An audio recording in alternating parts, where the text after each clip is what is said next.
Alright, guys, welcome to the side of YouTube where there are no cuts, no frills, just raw and authentic me. So, in this video, I'm going to be talking about my open heart surgery. If you don't know who I am, I'm Sandy. I'm training for like 7 years right now, and I was born with an open heart surgery, hole in my heart. And I've done an open heart surgery when I was 6 years old. Yes, I'm going to share that story to this world. Okay, so your scars that you see that right here, this is my open heart surgery scar. Okay, let's begin. Yeah, I'm just purposefully made the intro like this because people with TikTok brain will click away. I don't want them here. Anyways, my algorithm is not going to recommend it to anybody. So whatever. Right now, I have wonderful people watching me. So this is how it started. I was told that, okay, I have to think through my memory and speak. I was told that we are going to a temple. I was super excited. Yes! Small me, shaved head, and a tiny version jumping like this. Yay, jolly! We are going to temple. Next day, no. They told me, and they told me to immediately dress up. I immediately dressed up, put on my favorite dress, and I'm like excited. And the moment I went out, I just realized we went to a hospital, and they were drawing blood from my hands. I was screaming on top of my lung because every time, oh my god, that traumatized me. The blood drawing thing till to this day. Every time I see blood, right, especially the blood that is being drawn out through a needle, I freak the fuck out. I get dizzy, bro, literally. The vasovagal syncope induced by the stress of seeing needles just messes me up in different ways, man.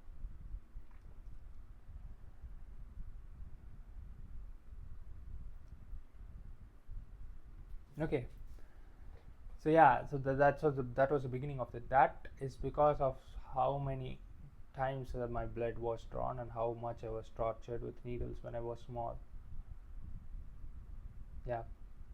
Anyways, it's kind of traumatic for me to think through those memories and speak. After they drew the blood, I was asked to change my robe. They gave me the green color thing, a robe. I just put on that, and they asked me to lie down on the bench. I just lie down, and they took me to, I don't know, bro. Maybe that was an X-ray or whatever, man.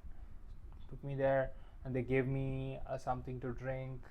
I drank that, and then they asked me to completely pee and everything. They gave me some pills to flush out everything in my stomach. I'm like, I was still asking to my parents, where is the temple that you said we are going? They said, Sandy, we will go after after this we'll go. I still believe that. And then after I realized, I don't know what happened, man, genuinely. My parents were crying on the side, and they were pushing that trolley towards the operation theater, and I was lying on this. A nurse was talking to me. Hey, tell me about you, what you are doing. I was just speaking to them. I just saw my parents, they were just crying from the side. I'm like, what is going on? I was telling them, hey, don't worry, I'm just here.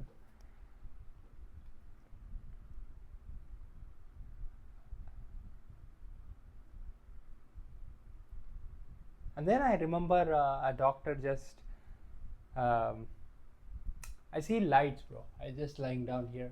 There were 3 lights, and the doctor asked me to start counting backwards: 10, 9, 8, 7. After that, I don't know. They put on something, and I'm done. I'm done, bro.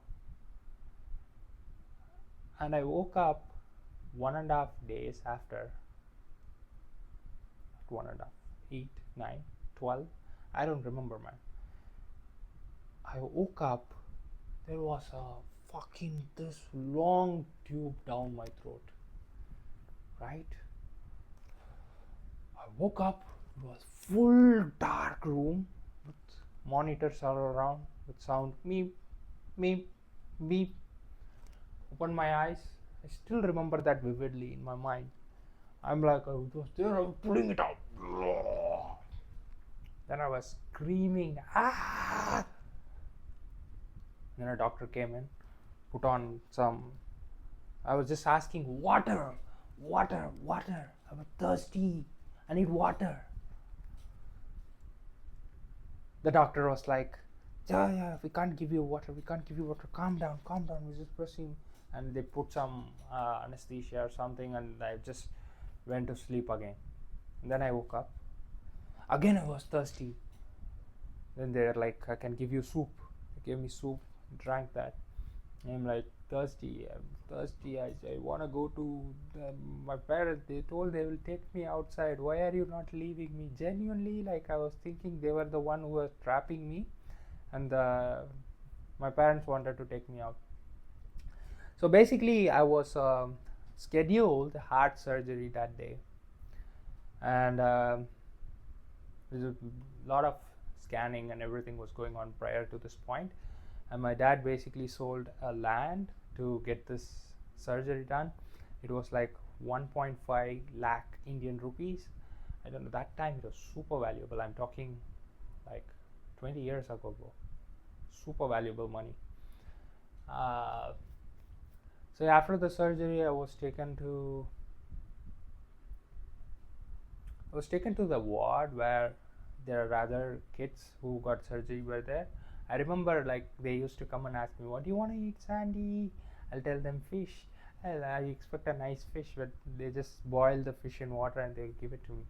And I was having this something in my finger. I was putting some thread or something, and doctor come and measure. I was in fever, bro.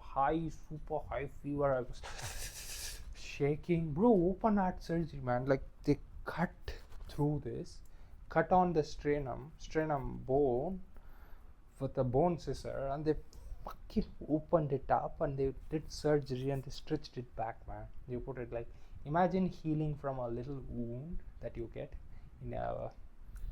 I have to heal like entire fucking body. I was going wild, crazy. I was like shaking. Yeah, fevers used to be very intense. After like I was spent like a month in hospital again. I think a month or 1 week. I don't know, man. 2 weeks or a month. I'm not sure. Don't remember. They finally discharged me. I went home and I'm like excited. Yes, fucking yes. I'm going out. I'm gonna go play with the kids outside. I just saw the street. I used to ride one bicycle all around the street. I want to do that. I went there and I asked my father. I was excited. Yes, I'm gonna go out. Let me go out.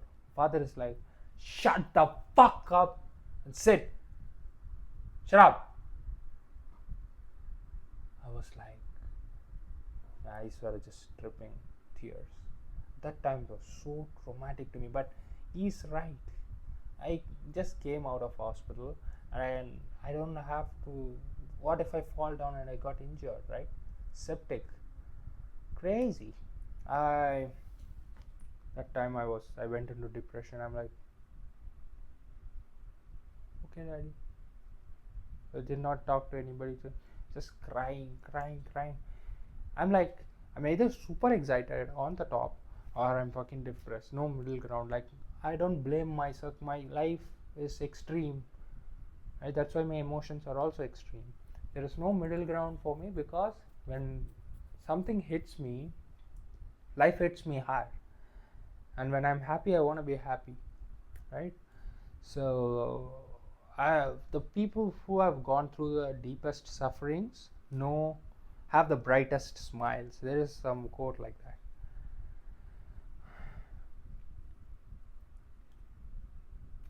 After that, my childhood was entirely there. My uncle brought me a video game set, PlayStation 1, for the first time.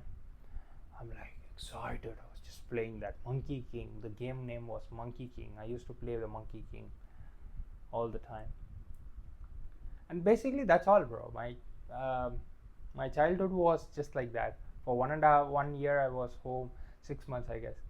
After that, when I went back to school, I was studying third standard, and half of the class I did not attend. And after 6 months, they went and left me in the school again. After restart, I remember the first day they left me, I was just crying. What's it going on? The teacher is like, "Shut up, listen to the class." And I was just like, she was trying to hit me, and my grandmother is like, "No, no, no, don't hit him. He has some heart surgery done.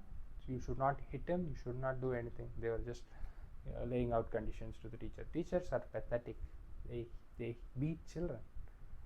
If you program children really nice, they listen. Of course, they have to be threatened so that they behave properly.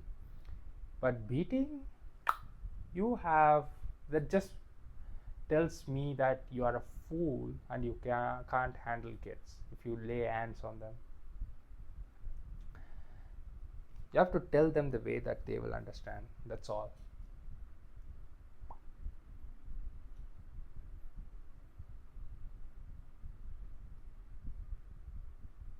Yeah, and I was bullied a lot in school after that point. I used to be super scrawny, don't know how to communicate, nothing, bro, zero.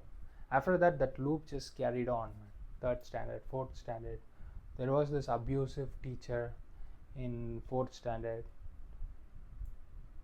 Like, girls, man, they just falsely accused me for a lot of things that I have not said. Like, in my school, bro, like they make something in the class up and they just point the finger at me, and the teacher will take me and beat me up, put me in the principal room. Fuck it, I used to be very naive, don't know the difference. Yeah, got bullied, this, and then I was sent to the school. But this had like a very big effect in my childhood. Like, my childhood wasn't the normal since then. Like, even from the time that I was born with a lot of difficulty in my heart, and my lungs was completely filled up with mucus, because when you have a heart condition, you also have a lung condition. I had a hole in my heart, VSD closure. So basically, oxygenated and deoxygenated blood mixes up, and it just goes along everywhere. That's my condition. I should have said it at the beginning of the video, but my condition is I was born with a hole in my heart, and yes, they have to basically fix it so that my heart does not overwork, mixing up the oxygenated and deoxygenated blood everywhere, all around. See, imagine the extra work the heart has to do. I wouldn't be alive if it's not for the surgery. I'd have passed away. But I survived, man. I lived to tell a tale, right?